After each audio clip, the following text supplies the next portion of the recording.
Hi, this is Fran with Stampendous. Now you might be saying, I want to learn how to watercolor, but I can't draw and I've never stamped before. So let me show you a couple of tips that will convince you, I hope, as to why the stamping is the perfect combination with the watercolors. Now you may be able to freehand your own painting and not need any pattern to go by, and that's great. You can follow along and do your own method that way. Others of you feel like, well, you need some pencil lines or something to get started, and you could pencil some things and make it light lines, but then when you paint, once you paint over those lines, you can't erase them, so keep it light. And other ways, when you're working on watercolor paper, you can't see through it on a light table.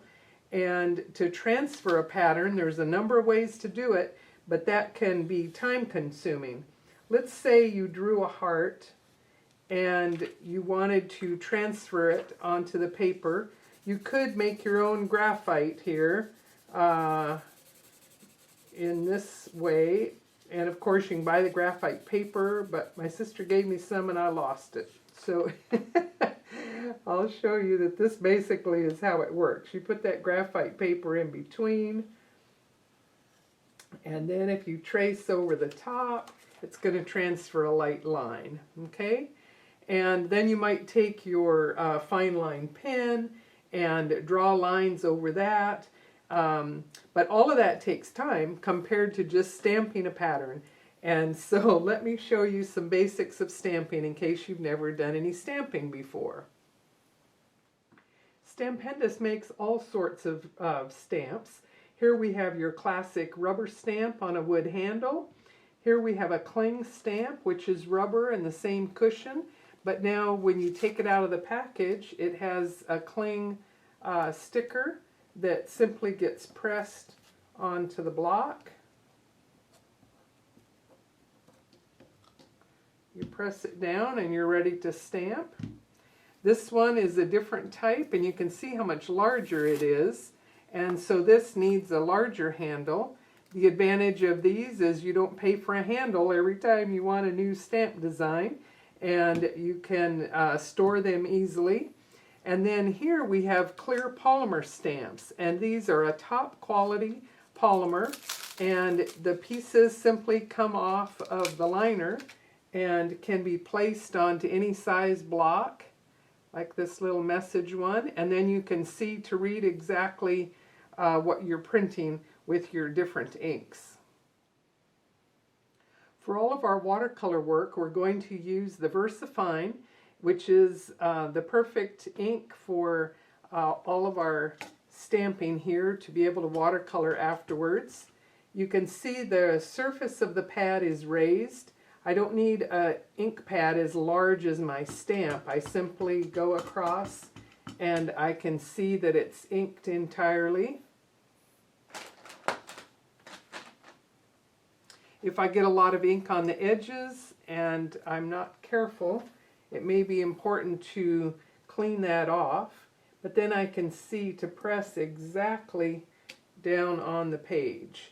And just to show you, if I do a second impression, it will be lighter, and a third one even lighter than that, okay? And sometimes you want to work off of those no-line approach. Let me show you as well. Let's see here. If I stamp it and I miss a part of it, I might be able to take a pen, a fine line pen, and touch up a little bit of it.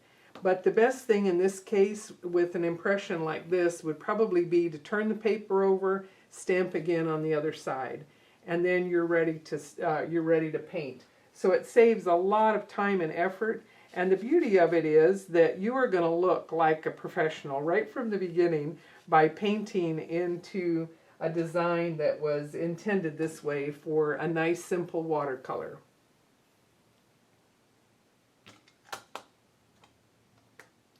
Occasionally you might use some other colors of the VersaFine ink. You may also be able to find VersaFine in the ink cubes, And these, again, by having a raised surface, will allow you to cover a much larger stamp. It just takes a little bit longer. And this one is a lighter color. In the same way that I did a first, second, and third impression, you can see here I painted from each of those type of impressions. And I think the lines with more open painting works the best. This one takes a little bit more effort to define things, and the no line one, I will probably work on this further to add more definition because the lines are disappeared and the paint needs to define more of the flowers. So my watercolor series is going to feature only clear stamp sets because they are so easy to work with, and you have the visibility of knowing exactly where you're stamping. And every month we will be releasing 3 new designs, and they will be featured each week through the month. And then the next month there will be another 3, and we will keep building in complexity and new techniques every week. So I hope you will want to follow along, and you can watch them at any time, and they will be numbered in a sequence from 101 all the way through the year.